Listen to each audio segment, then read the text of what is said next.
अस्सलामु अलैकुम वरहमतुल्लाहि वबरकातुहू। प्यारे नाज़रीन साथियों, आज की वीडियो में हम आपको बताने वाले हैं मुदस्सिर के बारे में। मुदस्सिर जिसको गोली मार दिया गया, जिसे शहीद कर दिया गया और फ़कत इस बात पे उसे गोली मारा गया कि उन्होंने इस्लाम ज़िंदाबाद का नारा लगाया। उन्होंने इस्लाम ज़िंदाबाद का नारा लगाया। अब सवाल पैदा ये होता है कि क्या कोई अगर इस्लाम ज़िंदाबाद का नारा लगाए तो क्या उसे शहीद कर दिया जाएगा? क्या इस्लाम ज़िंदाबाद का अगर कोई नारा लगाए तो क्या उसे गोली मार दिया जाएगा? क्या इस्लाम ज़िंदाबाद का अगर कोई नारा लगाए तो क्या उसे कत्ल कर दिया जाएगा? ये सारे सवाल बनते हैं, और वो भी हेमंत सोरेन की सरकार में। हेमंत सोरेन की सरकार है, उसकी हुकूमत है, और उसकी हुकूमत में पुलिस ने उसे गोली मार दिया गया। पुलिस को किसने इजाज़त दी? पुलिस को किसने अधिकार दिया कि अगर कोई इस्लाम ज़िंदाबाद का नारा लगाए तो उसे गोली चला दी जाए?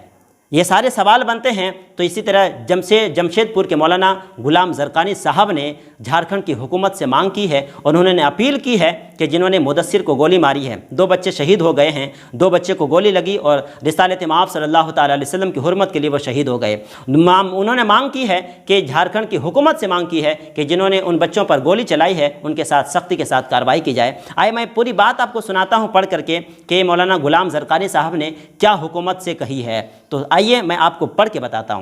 जमशेदपुर 12 जून शाकिर अजीम आबाद हज़रत अल्लामा डॉक्टर गुलाम ज़रक़ानी क़ादरी सदर मोहतमीम मदरसा फ़ैज़ुल उलूम जमशेदपुर में कॉन्फ्रेंस होता है, जिसमें एलानिया तौर पर कहा जाता है कि जुमा के दिन गुस्ताख़ी रिसालत माब सल्लल्लाहु तआला अलैहि वसल्लम के ख़िलाफ़ पुरअमन एहतिजाज मुज़ाहिरे पर जिस तरह की बर्बरियत की गई वो नाकाबिल बर्दाश्त है। बिल्कुल है, वो नाकाबिल बर्दाश्त है। वीडियो क्लिप में साफ देखा जा सकता है कि रांची की सड़क पर पुलिस फायरिंग कर रही है। आमतौर पर बड़े अवामी मुजाहिरे को काबू करने के लिए आंसू, गैस, पानी के फव्वारे, रबर की गोलियां और फ़िज़ाई फायरिंग की जाती है, लेकिन झारखंड की पुलिस ने बराह रास्त सीने और सर पर गोलियां चलाई है।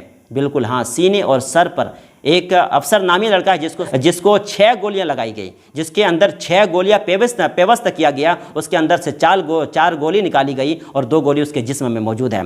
तो बिल्कुल पुलिस ने सीने पर और सर पर गोलियां चलाई, जिसके नतीजा में 2 जानिसार शहीद हो गए और बताया जाता है कि ज़ख्मियों में से चंद की हालत नाजुक है।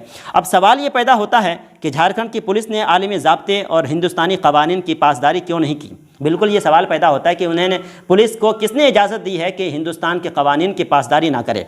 सवाल यही पैदा होता है कि हिंदुस्तानी क़वानीन की पासदारी उन्होंने क्यों नहीं की। वज़ीर आला हेमंत सोरेन के लिए ये निहायत अफसोस की बात है कि हालिया एहतजाजात पूरे हिंदुस्तान भर में हो रहे हैं, लेकिन निहत्ते मुसलमान पर बराह रास्त फायरिंग करके जान लेने वाला झारखंड पहला सूबा बन गया।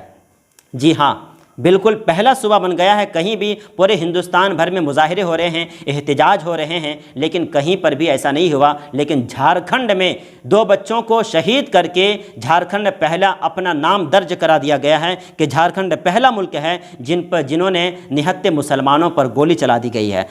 पहला सूबा बन गया है। उन्होंने कहा है कि मुझे एतराफ़ है कि झारखंड की हुकूमत अदल व इंसाफ से काम लेने में सुस्ती नहीं करती है, ताहम मुतज़क्किरा मामले में सख्त और सरअत के साथ कार्रवाई की ज़रूरत है। मैं आपको बताऊं, सवाल तो बहुत सारे पैदा होते हैं। हेमंत सोरेन से अपील करना चाहता हूं कि आप सख्ती के साथ, आप जल्द से जल्द इनके साथ कार्रवाई किया जाए। जिन्होंने मुदस्सिर को शहीद किया, जिन्होंने इन बच्चों को गोली मारा है, उनके साथ सख्ती के साथ उनके साथ कार्रवाई की जाए। वीडियो में कहा कि अगर मोदी जी, अगर आप इस नफ़रत की आग में अगर पानी डाल देते तो आज 2 बच्चों की जानें नहीं जाती, आज 2 बच्चे शहीद नहीं होते, लेकिन आप घर में बैठ के तमाशा देख रहे हैं। आपको तो देखने में अच्छा लगता है। मोदी जी, मैं फिर भी कहता हूँ, अभी भी वक्त है, आप इस नफ़रत की आग में पानी डालें, इस नफ़रत की आग को बुझाएं और अमन और शांति का पैगाम लोगों तक पहुँचाएं।